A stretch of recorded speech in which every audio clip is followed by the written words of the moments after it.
해법을 찾는 토론 이슈앤 직설 시작하겠습니다.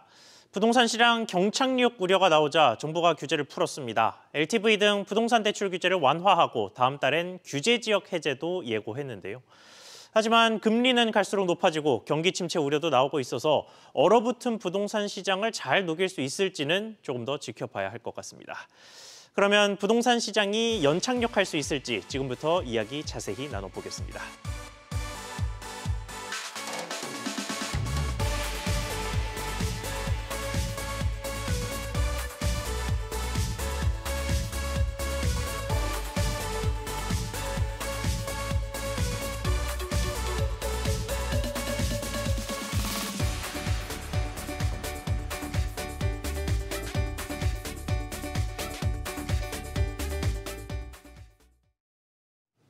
네, 그러면 오늘 함께 해주실 세 분 소개하겠습니다. 이동현 하나은행 부동산 자문센터장, 김인만 부동산연구소 김인만 소장, NH농협은행 윤수민 부동산 전문위원 나오셨습니다. 안녕하십니까? 네, 안녕하십니까?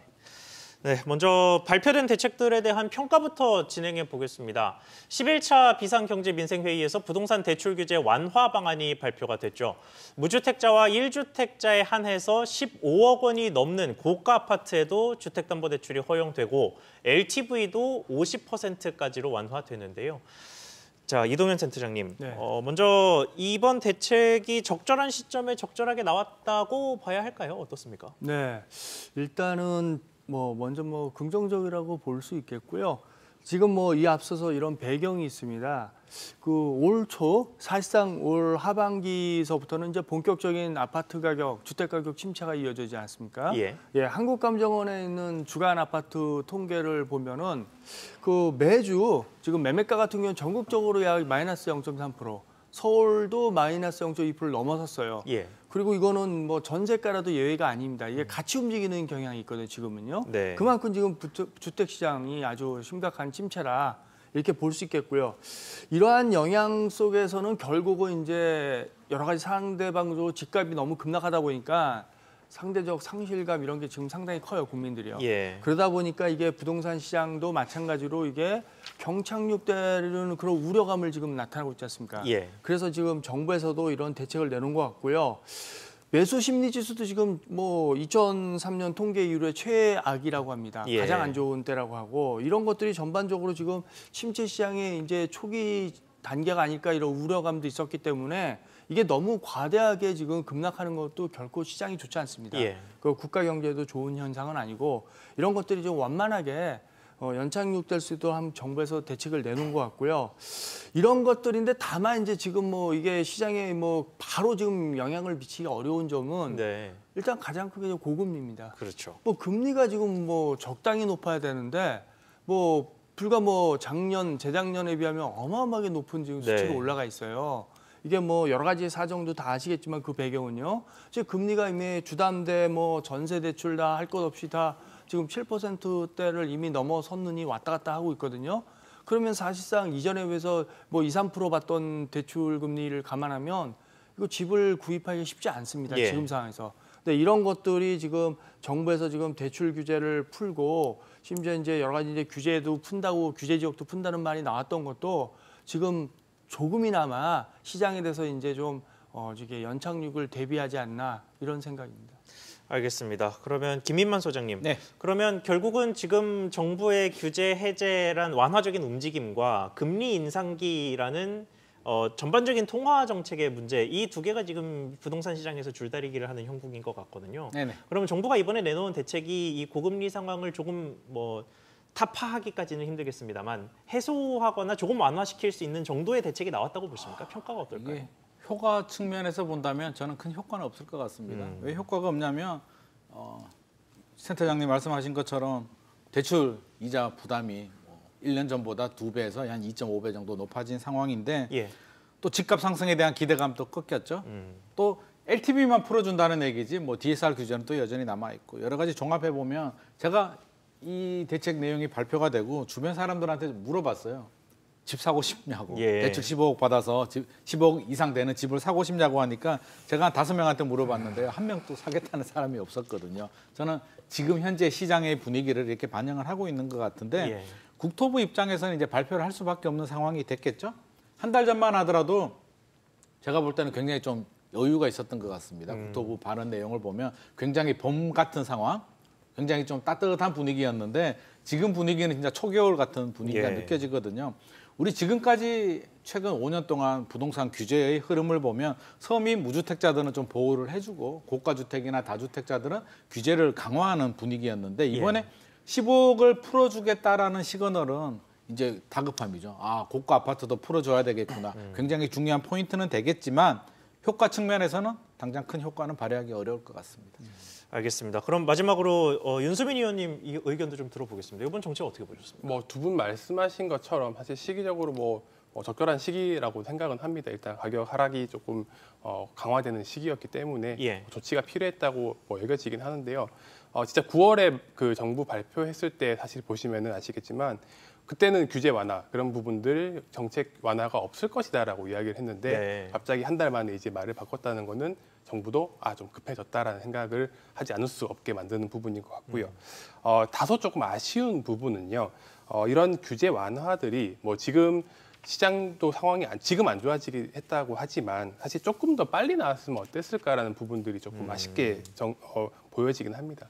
사실 수도권도 마찬가지지만 지금 지방주택 심리가 너무 많이 침체가 된 상황이거든요. 그렇다면은 지방에 대한 규제들을 조금 더 빨리 풀어줬고 이번 규제 완화는 분명히 수도권 시장에서는 그래도 어느 정도는 긍정적인 영향을 줄 수밖에 없는 상황이라고 본다면은 반대로 지방 주택 시장이 지금 큰 문제가 심각한 상황인데요. 그런 분위기들이 조금은 규제 시점이 조금 더 당겨졌더라면은 빨리 좀 시장이 완화가 되는 효과로 이어지지 않았을까. 그리고 지금같이 좀 더 크게 하락할 수 있는 걱정을 하는 것보다는 조금 덜해지지 않았을까. 이런 좀 생각들을 해볼 수 있었습니다. 알겠습니다. 앞서 말씀하시긴 하셨습니다만 DSR 규제 이야기를 하지 않을 수가 없습니다. 이 DSR 규제라는 게 물론 DSR 규제 자체로 부동산 시장에 이번 대책이 크게 반영되지 못한다는 의견도 일리가 있습니다만 이 DSR 규제가 결국은 고소득자들의 대출을 더 많이 풀게 만드는 뭐 이런 효과가 있기 때문에 이번에 대책이 풀려서 대출이 풀리더라도 결국은 고소득자만 자기의 고소득에 맞춰서 더 많은 대출을 받을 수 있기 때문에 이 소득에 따른 차별 현상이 더 나타날 수밖에 없는 것 아니냐 이런 식의 지적이 있거든요. 이 부분에 대해서는 어떻게 생각하십니까? 네, 지금 뭐 주택 그 대출 규제가 두 가지가 연동되는데요. 우리가 LTV라는 게 있고 DSR이 있지 않습니까? 이게 같이 맞물려요. 그렇기 때문에 사실상 이제 당연히 더 낮은 쪽으로 가겠죠. 그러다 보니까 실질적으로 지금 LTV 50%라고 풀었지만 결국은 개인별로 다 소득 수준이 다르지 않습니까? DSR이라는 게 원래 총부채 원리금 상환 비율이니까. 그러면 결국은 뭐 같은 대출을 같은 아파트를 예를 들어도 거기에 연봉이 5천이냐 1억이냐 2억이냐에 따라서 다 받는 거는 훨씬 더 폭이 달라지는 거는 이 DSR 규정이 있다면 당연히 이건 어쩔 수 없는 거예요. 현재로서 이제 무슨 정부에서 남들 가계부채 대책 때문에 이거를 당장은 지금 어떻게 손을 못 대고 있는 것 같은데 결국 여기에서도 실질적으로 아까 말씀드렸다시피 우리가 그 고가 주택이 혜택이 받고 오히려 이런 게 아니냐 이런 말이 나오는 게 이게 뭐냐면 결국은 이제 아까 말했던 고소득자가 얼마를 받고 또 기존의 부채가 없는 사람들이 유리할 거 아닙니까? 이런 것들 때문에 이제 그런 말이 나오는데 근데 이제 다만 이제 한 가지 현실적으로 생각해 보면 다 떠나서 일단은 금리가 너무 높은데 지금 상황에서 아무리 연봉이 높은 사람이라도 만약에 10억, 20억 빌려준다고 해서 대출이자가 1,000만 원, 2천만 원 가면 그거 어떻게 감당합니까? 그런 점에서는 좀 아직은 그게 좀 이게 좀 현실성 없는데 그래도 이번에 좀 DSR 규제 설령이 있다고 해도 여기에 좀 이제 그나마 좀 다행스러운 거는 우리가 아파트 중도금 대출 같은 거 이건 12억으로 늘어났지 않습니까? 여기는 또 이거는 또 예외 지역이니까 그런 점에서는 천만 다행인 것 같고요. 어찌했던 간에 이런 DSR이 현재 남아있지만 앞으로는 이제 이거에 대한 말씀도 정부 측에서 대책이 나올 것 같아요. 근데 일단은 LTV 먼저 이렇게 풀어가는 것도 하나의 과정이지 않을까. 연착륙을 하겠다는 의지로 보입니다. 알겠습니다. 그리고 그러면 윤수민 의원님, 네.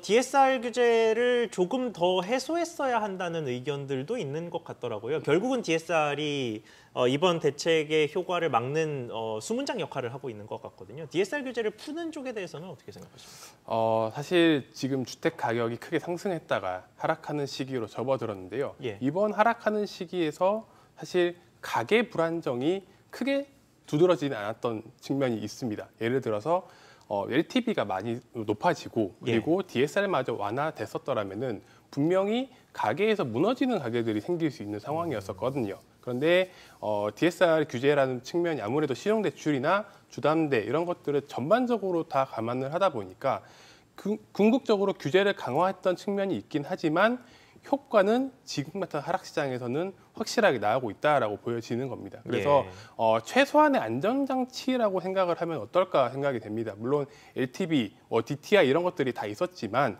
DSR 같은 경우에는 지금 정부 대출 관련된 정책의 기조가 빌릴 수 있는 만큼 빌려서 갚도록 만들자라는 기조거든요. 그렇다면은 빌릴 수 있는 능력이 되는 사람에게는 빌려주자라는 식에서 LTV 규제를 완화를 해준 것이고 DSR은 이 가계가 무너지지 않도록 방어를 해주자는 수단에서는 적절한 역할을 하고 있지 않는가라는 생각을 하고요.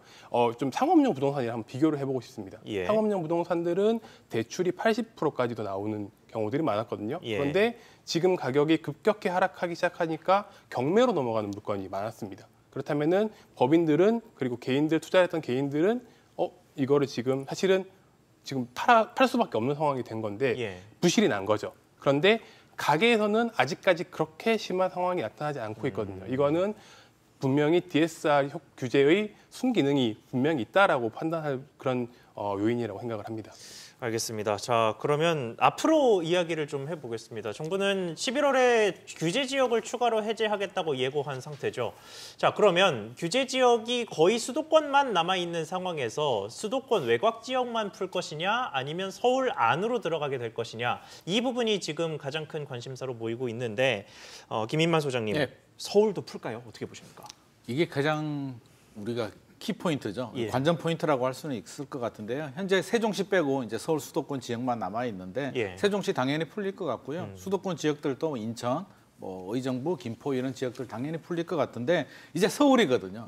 수도권 지역들은 물론 일기 신도시는 안 풀릴 수도 있겠지만 서울이 관전 포인트인데 서울의 어느 지역을 풀 수 있을까?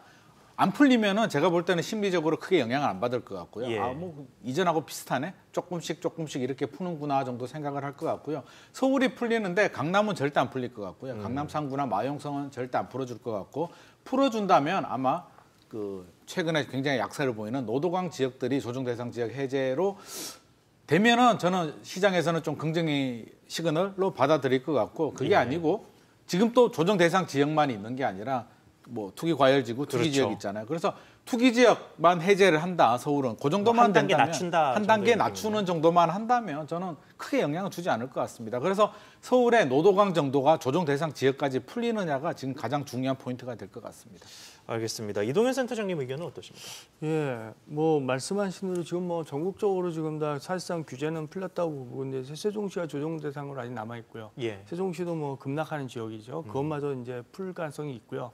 서울 결국은 궁극적으로 서울 수도권인데 사실상 지금 서울 지역 외에는 수도권도 거의 다 풀리지 않습니까? 그렇다면은 이제 남아 있는 거는 서울에 이제 투기과열지구하고 투기 지역 이렇게 남아 있는데 과거에 보면은 이게 서울도 한꺼번에 이렇게 묶은 거 아니었어요. 핀셋 규제라고 해서 이제 강남 먼저 잡고 그 다음에 주변 또 인근 지역 우리가 마용소인이 인기 지역들 잡고 그 다음에 이제 노도강까지 다 넓혀진 거 아닙니까? 그래서 저는 마찬가지로 지금 당장 이제 주택 가격이 심각하게 침체된 지역들은 먼저 일부 지역이라도 서울 지역은 투기과열지구나 이런 거는 최소한을 좀 그런 것들라도 좀 풀어주면 좀 낫지 않을까. 그리고 상황을 봐서 만약에 투기적인 현상이 다시 나타나면 또 우리가 핀셋 규제 많이 쓰지 않습니까? 그런 방법도 충분히 활용할 수 있으니까 이제는 좀 그 부분도 지방 서울 구분 없이 지금 워낙 급락하는 지역들이 많다 보니까 서울이라고 집값 급락하면은 마음 안 아프겠습니까? 그러니까 너무 이렇게 과하게 급락하는 건 좋은 현상이 아니거든요. 그런 점에서는 이제 서서히 정부 측에서도 그에 따라서 좀 차별적으로 대응을 해야 되지 않을까 이렇게 생각해 봅니다. 알겠습니다. 위원님께서는 그러면 실제로 서울 일부 지역에서 규제 지역이 완전히 해소되는 뭐 이런 지역들이 나올 가능성이 있을 거라고 보십니까? 현실적으로? 현실적으로 일단 뭐 제 개인적인 생각으로는 투기과열지구 해제하는 것도 서울은 좀 힘들지 않나라는 생각도 조금 하긴 합니다. 예. 왜냐하면은 투기과열지구를 해제하는 것에 있어서 가장 현실적인 효과는 정비사업 입주권 쪽의 효과들이 있거든요. 네. 예를 들어서 지금 정비사업 입주권을 거래가 자유롭게 좀 이루어질 수 있게 만들어질 텐데 뭐 투기과열지구 해제만으로 그런 효과가 발생한다고 하면은 지금 서울시에서 추진하고 있는 재정비 사업 좀 활성화 정책들에서 맞물린다면 이 효과가 생각보다는 크게 나타날 수 있다는 부분들이 좀 있습니다. 그렇기 때문에 분명히 국토부와 서울시도 이것들을 고민을 하고 있을 거란 말이죠. 그렇다면은 투기과열지구 해제에 따른 영향을 아주 심각하게 보고 있을 것이라고 생각이 되고요. 그리고 또 다른 지역은 또 다른 좀 시선은요. 지금 지방과 서울은 약간 분위기가 좀 다른 측면이 있습니다. 예. 지금 제 매물을 좀 말씀을 드리고 싶은데요. 서울 지역 같은 경우에는 6월, 7월 이때 매물이 피크를 찍었고 그 다음부터는 사실 내려오고 있는 상황이거든요. 네. 매물이 감소를 하고 있습니다. 피크를 찍었던 전고점에 비하면 지금 5% 가까이 매물이 감소를 했고요. 네. 반면 다른 지역들은 도리어 매물이 증가하는 현상들이 나타나고 있기 때문에 거래 절벽은 똑같지만 매물이 예. 쌓이는 양상이 다르다. 그렇죠. 네. 일단 시장에서 단기적인 공급 지표라고 볼 수 있는 매물 그 감소 속도를 감안을 한다면은 어느 정도 좀 규제를 확 풀기에는 쉽지 않지 않을까라는 생각을 좀 하고 있고요. 예. 그럼에도 불구하고 뭐 이런 투기과열지구 해제가 되고 조정 대상 지역까지 아까 말씀하신 대로 조금 푼다 그러면은 시장에서는 이 정도로 정부가 지금 정책 방향을 잡고 있고 그렇게 규제를 완화를 많이 해주려고 하는구나 이렇게 판단을 할 것 같습니다. 알겠습니다. 지금 나오신 전문가분들이 대부분 규제를 서울 지역 내부까지 풀기는 힘들 것이다라는 데 의견이 모이고 있습니다만 일단 이 규제들이 그럼에도 불구하고 다 풀린다고 가정을 해보겠습니다. 대출 규제도 풀고 규제 지역도 추가적으로 해제되고 이런 식으로 정부에서 굉장히 전향적인 방식의 규제 해제를 시도한다면 그러면 효과가 어떨지 좀 여쭤보겠습니다. 먼저 센터장님, 네. 만약에 규제들이 다 풀린다면 네. 이제 긍정적인 걸 넘어서 다시 과열 양상으로 넘어가는 오히려 부정적으로 상승하는 양상이 나타날 거라고 보십니까? 아니면 뭐 적절한 수준이 될 거라고 보십니까? 어느 수준을 생각하시나요? 원래 규제라는 것 자체가 이제 부동산이 이제 활성화되고 화랑됐을 때 규제가 다 이게 충분히 효과가 나타나고 또 그만큼 또 규제가 필요한 건데 예. 지금은 시장이 사상 최악이라고 할 수 있는 침체의 길을 접어들었거든요. 뭐 미분양도 지금 속출하고 있고 점점. 그렇다면 제가 보기에는 지금 규제 완화는 반드시 필요한데 다만 지금 만약에 아까 말씀드렸다시피 뭐 서울 지역을 투기과열지구를 다 푼다고 하더라도 예. 제가 보기에는 당장엔 지금은 시장에 영향이 별로 없을 거예요. 왜냐하면은 그 앞선에서 고금리가 너무 세요. 지금 금리가. 이런 상황이라면 결국은 당장의 효과를 보기는 어렵고 결국 시간이 가서 금리가 이제 약간 좀 하향 안정화가 돼야지 그래서 그때 이제 이런 투기과열지구도 뭐 조정대상지역 이런 규제 완화가 그때 이제 비로소 이제 좀 이제 이게 적용이 되고 혜택을 그걸 볼 수 있을 것 같은데 예. 당장 지금은 이거를 뭐 푼다고 해서 뭐 거래 절벽이 급격하게 해소되고 이러기는 쉽지 않을 것 같고요. 다만 이제 어떤 이런 정부의 만약에 이런 어떤 시그널 신호가 가면은 시장에서는 이제 이제 조만간에 좀 나아지지 않을까 이런 기대감이 있을 수 있기 때문에 거기에 대한 거는 좀 회복의 가능성은 좀 더 볼 수 있겠죠. 그런 네. 점에서는 좀 긍정적으로 보겠습니다. 알겠습니다. 같은 질문을 소장님께도 좀 드려보겠습니다. 만약에 규제가 다 풀린다면 그러면 당장 뭐 유입이 일어난다거나 집값이 다시 뛴다거나 이런 식의 변화가 일어날 거라고 보십니까? 지금 당장 모든 걸 다 풀어버린다라고 하면 심리적으로 좀 영향은 받겠죠. 예. 정부가 이렇게 다 풀어주는구나 해서 좀 뭐 약간 일시적 반등 정도는 있을 수는 있겠지만 우리가 생각해야 될 게 집값이 지금 왜 이렇게 꺾였을까? 고금리 이야기하는데요. 당연히 뭐 금리 무겁죠. 대출이자 부담이 큰데 지금 금리만의 문제는 아니고요. 우리가 금리가 급격하게 올랐을 때 우리가 느끼는 게 뭐 사실 그동안 유동성 파티를 좀 많이 즐겼잖아요. 저금리 유동성 파티를 즐기다가 금리가 급격하게 오르니까 이제 파티가 끝나버린 거거든요. 파티가 끝나고 보니까 이제 집값이 소득 대비 너무 많이 올랐네. 어떡하지? 떨어져야 될 때가 왔다라는 걸 모두 다 느끼고 있기 때문에 이런 현상이 발생했는데 규제만 다 푼다고 해서 실제로 이 근본 원인 금리가 그대로 있고요. 과도한 상승의 피로감이 그대로 누적된 상태에서 수요자들도 알죠. 그리고 우리가 과거 생각해 보면 집값 오를 때 있잖아요. 문재인 정부 시절 집값 오를 때 규제를 다 했는데 집값 잡았나요? 결국 안 잡혔단 말이에요. 과거 사례를 보더라도 집값 내렸을 때 규제를 풀어줬는데 규제를 풀어서 집값이 바로 반등을 했나요? 절대 그러지 않거든요. 네. 그렇기 때문에 지금 규제를 다 푼다고 해서 저는 약간 도움이 될 수는 있을지 모르겠지만 근본적으로 이게 상승으로 돌아서기는 어려울 것 같고요. 시간이 좀 더 걸릴 것 같습니다. 예. 그래서 금리도 안정이 돼야 되고요. 집값도 좀 어느 정도 떨어져서 조정이 된 상태에서 서서히 조정이 된다면 또 시간이 지나서 회복이 되지 않을까 싶습니다. 알겠습니다. 윤 의원님께는 질문을 조금 바꿔보겠습니다. 네. 만약에 규제를 해소해서 시장에 좀 기대감이 다시 유입된다고 하더라도 이 혜택을 받는 집들이 따로 있고 혜택을 못 받는 집들이 또 따로 있단 말이죠. 이게 네. 지방과 서울을 분리해도 당연히 그럴 것이고 서울 안에도 그런 식으로 분리가 되면서 소위 말하는 똘똘한 한 채만 혜택을 보고 나머지는 계속해서 경착륙하는 것 아니냐. 이런 식의 양극화 우려도 좀 나오고 있거든요. 이 부분에 대해서는 어떻게 보십니까? 사실 이번 규제 완화 정책 같은 경우에는 사실은 강남 3구에 가장 집중이 될 수밖에 없는 구조이긴 합니다. 예. 대충 지금 15억 이상 대출 규제가 완화가 됐고요. 그리고 조정대상직 해제할 거다라는 이런 부분도 마찬가지지만 결국 누구에게 수익이 갈 거냐. 그렇다면은 무주택자거나 상급지로 이동을 준비를 하고 있는 1주택자들에게 가장 큰 영향이 있을 거라고 보여지는데요. 사실 지금 지난 주말에 이제 지나가면서 일단 잠실 쪽이나 이런 강남 쪽에서 금매들이 조금 소진되는 모습들은 현장에서 실제로 좀 나타나고 있다라는 전달을 좀 받았고요. 예. 그렇다 보니까 이 말은 결국 대기하는 수요는 분명히 있다라고 보여지긴 합니다. 그렇게 봤을 때 일단 지역적으로는 강남 3구가 될 것 같고요. 그리고 지금 또 하나의 문제가 저희가 이중 가격이라는 이야기를 하는데 네. 20평대, 30평대, 40평대 가격 격차들이 평당 가격으로 봤을 때 너무 많이 차이가 나고 있습니다. 예를 들어서 20평대가 평당 6천만 원이면은 30평대가 평당 5천만 원 이런 기이한 현상들이 나타나는데 네. 이게 사실 15억 대출 규제 때문이었거든요.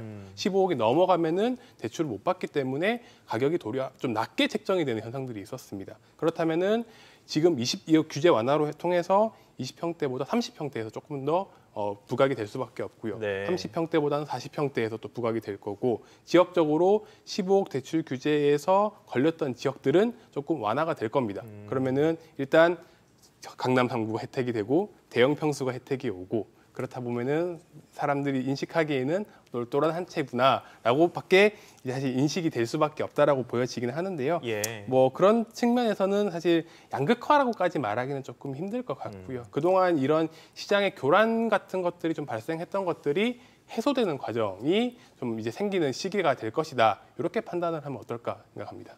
알겠습니다. 자, 그러면 이번 대책이 발표되고 나서 본격적으로 관심을 모았던, 기대를 모았던 분야가 있습니다. 바로 분양시장입니다. 최근 서울에서도 미분양이 나올 정도로 분양시장이 얼어붙어 있자 정부가 대책을 내놓은 건데요.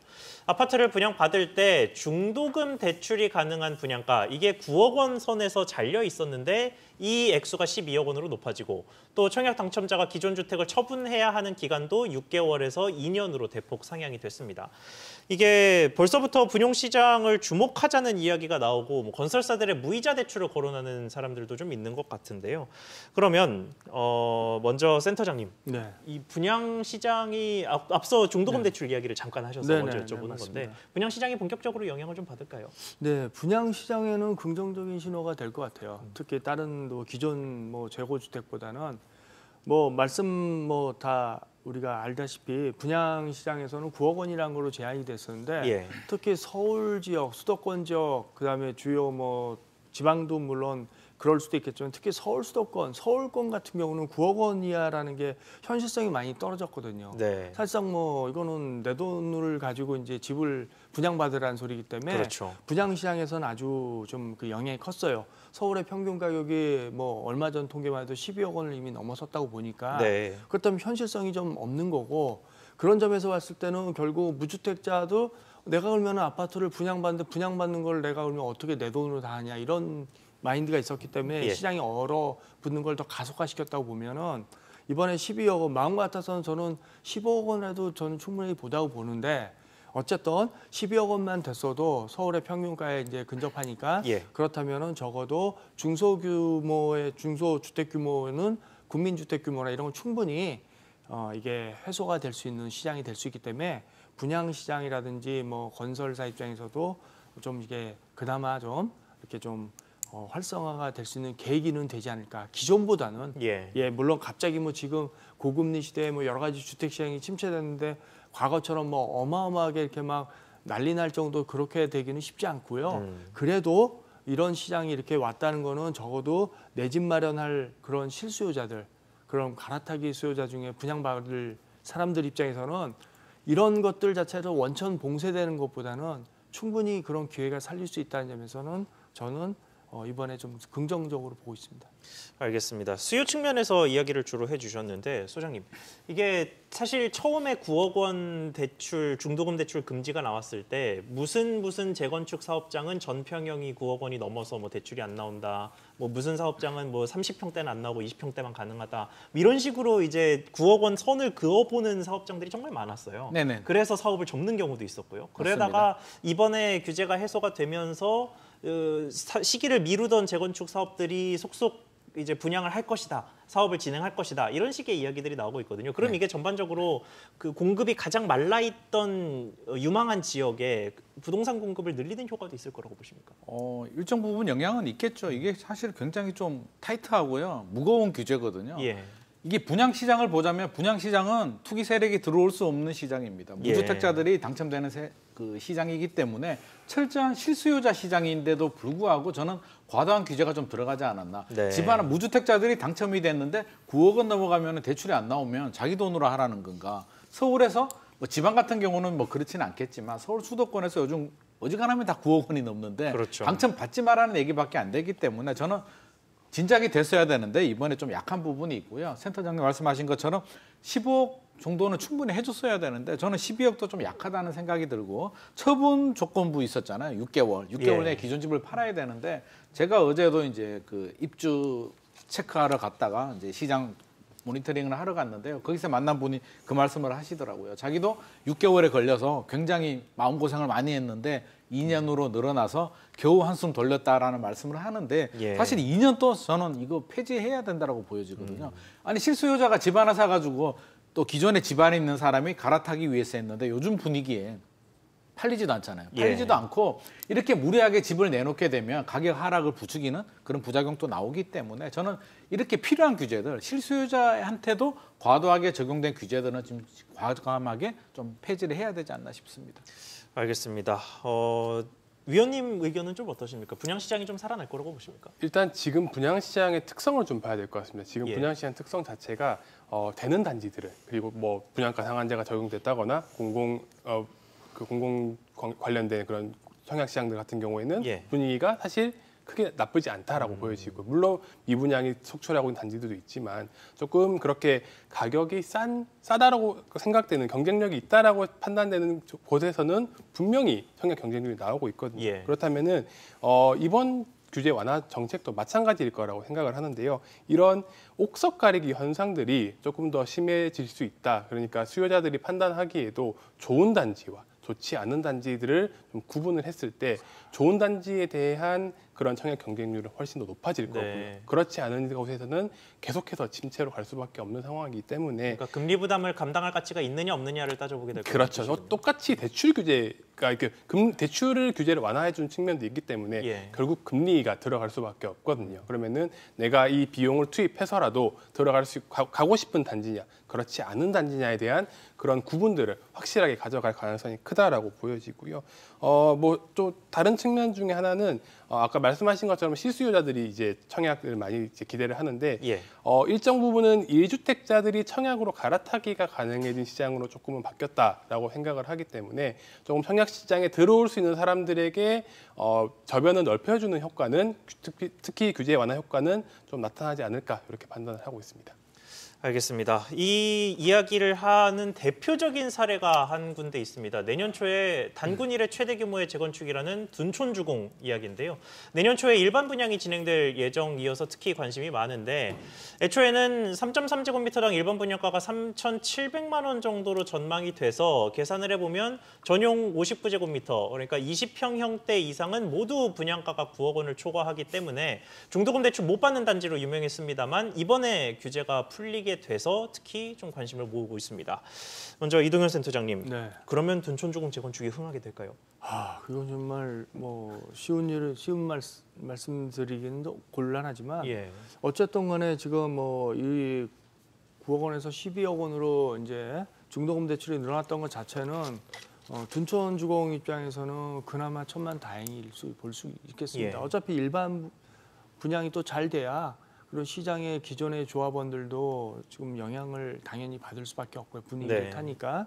근데 뭐 청약 시장이 만약에 너무 이렇게 얼어가지고 대출 자체가 만약에 안 되고 내 돈 가지고 전부 하라면은 사실상 이거는 너무 위험했던 상황인데 네. 지금 상황에서는 충분히 9억 원이 이제 살짝 넘어도 12억 원까지는 중도금 대출이 되기 때문에 저는 이제 수요가 좀 올 거라고 생각해요. 그래서 다행스러운 게 어쨌든 간에 이 둔촌주공으로 인해서 아주 그냥 그 상심이 컸던 분들도 많을 텐데 예. 이번 게 어쨌든 간에 서로 그 무주택 실수요자 입장에서도 좋은 거고 그다음에 이 조합 측에서도 천만다행으로 생각하기 때문에 전반적으로 저는 이번에 이게 좀 긍정적으로 흥행에도 영향을 미칠 것 같습니다.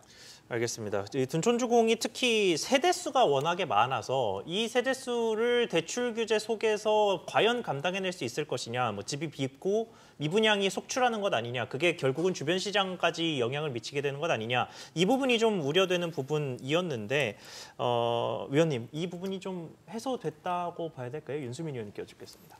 네, 일단 둔촌주공 청약 같은 경우에는 잠깐 좀 말씀을 드리자면은 사실 실패하기는 힘들다라고 보여지고요. 네. 흥행을 할 수밖에 없는 구조라고 판단되긴 합니다. 우선 3,700 정도 아까 평당 분양가를 이야기를 했는데 예. 이제 뭐 고덕이나 이런 지역들을 비교를 하면은 사실 4천만 되더라도 그거보다 훨씬 싼 상황이기 때문에 네. 시세 차익 자체가 많이 발생할 수밖에 없는 상황이고요. 그렇다면은 청약을 들어가는 사람들 입장에서는 당연히 이제 들어갈 수 있는 충분한 유인들이 발생한다라고 보고 있고 그래서 사실 청약 경쟁률은 상당히 높지 않을까. 사실 그 주변에 보니까 그것만 기다리고 계시는 분들도 계시더라고요. 예. 네, 그리고 그 청약 고가점자들도 지금 대기를 많이 하고 있는 상황이고요. 그리고 사업장 자체의 이슈들이 좀 있었지만 그렇죠. 그 사업장이 지금 뭐 계속 어떻게든지 이어가기 위해서 노력을 하고 있기 때문에 그것만 해소가 된다면은 청약적인 측면에서는 크게 문제는 없을 거라고 생각되고요. 단지가 너무 크긴 합니다. 10,000세대가 넘다 보니까 예. 일시적으로 주변에 충격이 올 수밖에 없는 상황이라고 판단은 되는데요. 그럼에도 불구하고 지금 저희가 24년까지, 25년까지 서울의 신축 아파트 공급이 너무 제한적인 상황입니다. 네. 특히 지금 물가 상승으로 인해서 건설비 단가가 많이 올라갔잖아요. 그렇죠. 그래서 더 공급을 하기 힘들어진 상황인데 그렇다면은 어느 정도는 숨통을 틔워줄 수 있는 단지의 공급도 필요하거든요. 그런 측면에서 본다면은 조금 일시적으로 대규모 공급이 시장에 충격을 미칠 수 있긴 하지만 그래도 꼭 필요하다 이렇게 좀 판단을 해야 될 것 같습니다. 알겠습니다. 지금 25년까지 서울에 신축 공급이 별로 없다는 이야기가 나왔는데 이 이야기가 나온 김에 공급 이야기를 좀 해보도록 하겠습니다. 정부가 이번에 발표한 대책 중에 공급 대책도 있었죠. 내년부터 5년 동안 공공분양 50만 호를 공급한다고 밝혔습니다. 그런데 이 가운데 34만 호는 청년층에 할당한다고 해서 중장년층이 우리를 왜 소외하냐 이런 식의 불만을 쏟아내고 있는 상황이죠. 소장님, 네. 이게 일단 청년층에 대한 차별 이런 이야기를 하기 전에 공급 대책 이야기가 나오면 꼭 여쭤보고 싶었던 내용이 있었어요. 공급 대책이라는 게 항상 시장에 반영되는 시차가 있다 보니까 시장이 안 좋을 때 공급 대책들을 한창 내놨다가 결국은 그 공급이 실제로 풀릴 때쯤 되면 시장 상황이 정반대로 바뀌어 있다거나 뭐 이런 경우가 워낙 많았는데 이번 공급 대책들은 그런 우려를 좀 해소할 수 있는 좀 감안했다 이런 식으로 볼 만한 구석이 있었습니까? 제가 볼 때는 전혀 감안이 안 된 것 같고요. 예. 기존에 270만 호 이제 공급 계획에 따른 일환으로 지금 공공주택 50만 호 공급 계획이 나왔는데요. 이 컨셉이 사실 작년까지만 하더라도 맞았습니다. 작년에 집값이 급등하다 보니까 예. 공급이 부족하니까 집값이 오른다라는 게 이제 공식처럼 됐는데 그렇죠. 사실 우리가 생각을 해보면 공급이 부족해서 집값이 오를 수도 있는 거고요. 반대로 수요가 늘어나면 또 집값이 오를 수도 있는 거거든요. 네. 서울 같은 경우는 절대적으로 이제 공급이 부족한 지역이기 때문에 서울에서는 맞습니다. 공급이 절대적으로 부족하고요. 앞으로도 꾸준히 계속 공급을 해야 되는데 서울 외 지역은 그렇지가 않거든요. 예. 작년까지만 하더라도 벼락거지가 될 것 같은 불안감에 너도 나도 필요가 없음에도 불구하고 그냥 막 들어갔던 부분이 있고요. 과수요가 생겼기 때문에 집값이 많이 올랐는데 이제 그 과수요가 없어졌잖아요. 예. 없어진 상태이기 때문에 저는 서울과 비서울을 좀 구분해서 공급 계획들도 이제 다시 세워야 될 필요는 있을 것 같고요. 이 50만 호가 인허가 물량입니다. 그래서 예. 이제 나중에 언제 공급될지는 모르겠지만 일단 심리적으로는 공급 많이 되니까 안정이 되겠네. 안정에는 도움이 되겠지만 지금까지 하락기에는 오히려 부정적인 영향을 좀 주지 않을까 해서 우려는 되고요. 정부 정책에 지금 너무 분산되는 것 같습니다. 지금은 공급이 중요하지 않거든요. 예. 서울은 공급이 중요하지만 전체적으로 보면 아무리 일관성이 있는 정책이 중요하겠지만 그래도 선택과 집중을 따진다면 지금은 주택시장의 경착륙을 막고 연착륙으로 가야 되는 게 더 중요하기 때문에 역량, 힘을 좀 그쪽에 주택시장의 연착륙 쪽에 더 쏟아부어야 될 것 같습니다. 알겠습니다. 이번 대책을 좀 뜯어보면 공급 물량 그 자체보다는 이 공급 유형에 따라서 금리 혜택을 받을 수 있다는 점 때문에 특히 많은 분들이 관심을 가지시는 것 같습니다. 그러면 센터장님, 네. 이게 청년층에게만 결국은 금리 혜택을 포함한 공급을 해주겠다라는 게 지금 중장년층의 본격적인 불만일 것 같은데 이런 세대 갈등이라고 해야 할까요? 이 부분을 좀 해소할 수 있는 방법이 있겠습니까? 글쎄요, 이게 굳이 이게 꼭 세대 갈등이라고 봐야 되는지 그건 좀 저는 아닌 것 같은데 예.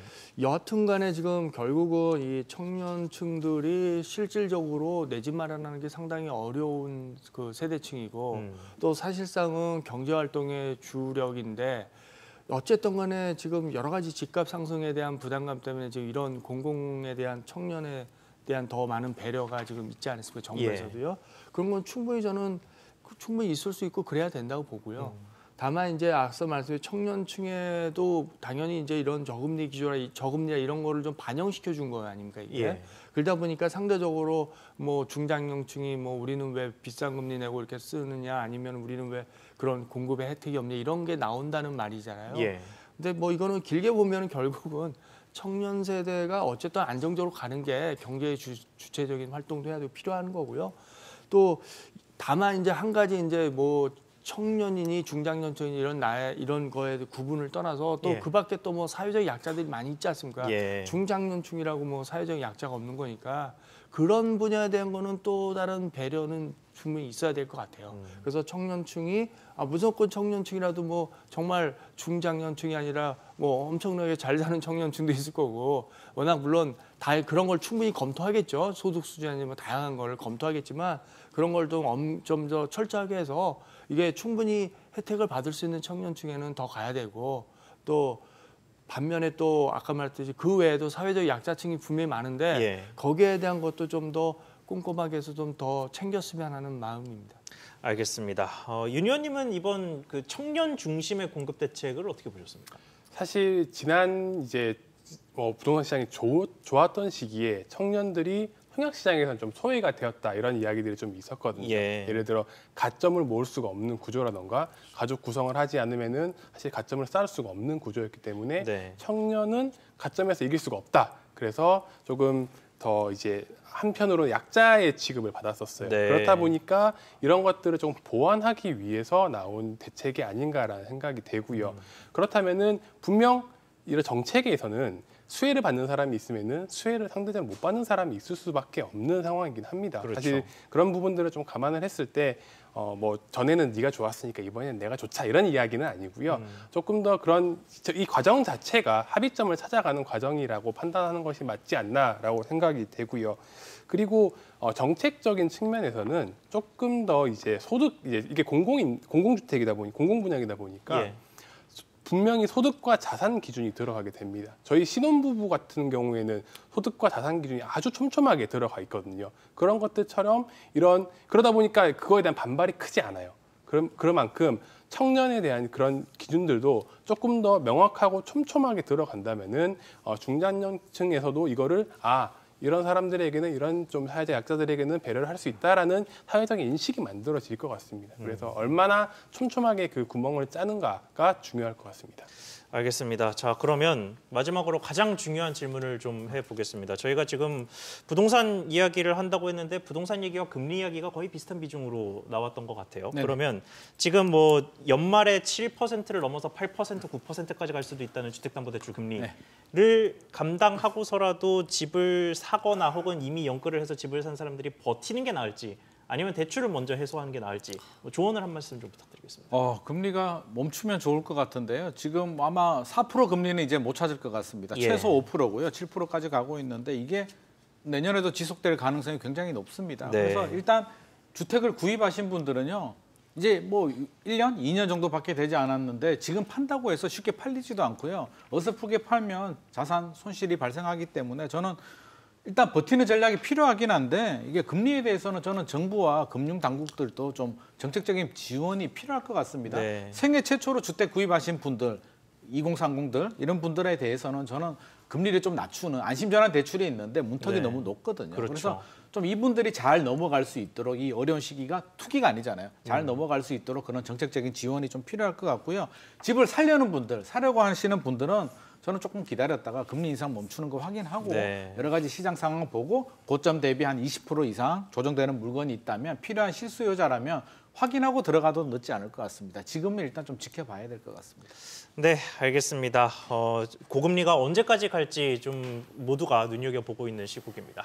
지금까지 도움 말씀의 이동현 센터장, 김인만 소장, 그리고 윤수민 위원이었습니다. 시청해주셔서 감사드립니다.